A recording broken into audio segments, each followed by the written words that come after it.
In the last 2 years, I've seen a growing number of communication experts across YouTube, social media, and in live workshop settings. And whilst I welcome new people to this environment, I'm always a little dismayed how they're not really bringing anything new to the table. In fact, most of the experts just seem to be rehashing old ideas which are already outdated and perhaps less effective than they used to be. And whilst there are some fundamentals that will never change as long as it's humans that we're talking about communicating, there is misleading advice that can lose you trust and credibility simply because of its past connotations. In a world where everything and everyone is on show, the once formal approach to communication seems rigid and manipulative. You can see it everywhere in media, like news broadcasts have been switched for podcasts. Politicians and business CEOs have relaxed their approach. You can even see in America, Donald Trump, he's much more casual than previous presidents used to be.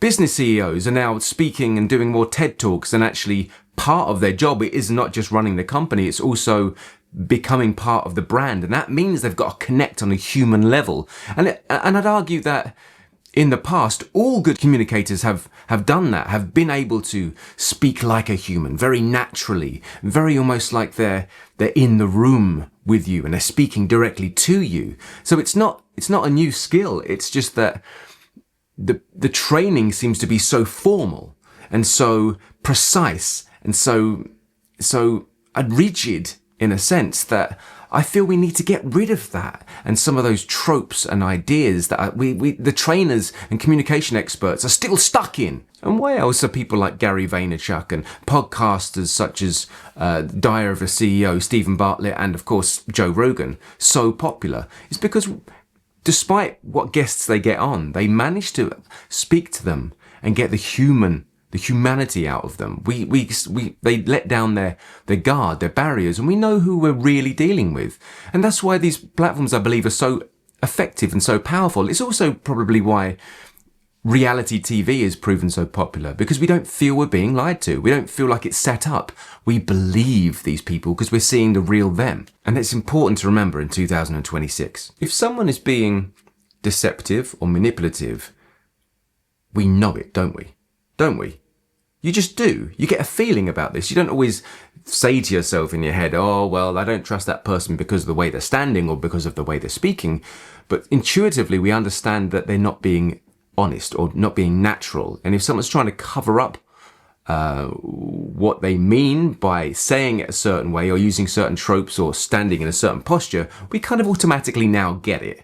So we're already past the Toastmaster style speaking, and we've moved into a new era of communication. And it's time we all caught up with it. So the world's top speakers and influencers right now aren't manipulating others with their body language, their gestures, or their superficial strength. They are showing up with the knowledge and authority of their knowledge and sharing themselves as they are. But what's key is they are present and connected to their audience. Because if you can't show up and speak truthfully from the heart, others aren't sure if they can trust you anymore. So finding ways to be present and communicate yourself in a way that's natural, from the heart, connected, is likely the biggest communication skills you can learn in 2026. And when I work with my clients on their communication, the biggest part of the journey seems to be how they create the conditions for themselves to achieve that. So they're not beating themselves up. You're not in their heads. They're not thinking too hard on how they're being perceived, and instead presenting themselves in such a way that their focus is on their audience and they are serving. And when they are presenting, they are gifting themselves to the world. Now, I understand that you might be working in a corporate environment or in education or in some kind of environment where you're required to speak and communicate yourself in a certain way. Perhaps there's a culture to where you work, or, applied principles that you need to stand by to meet the guidelines of wherever you are. But still within that, you can find a way to connect, to remain present, to create the conditions for yourself that you can think outside of yourself and stop thinking about what you need to remember and more what you're trying to achieve.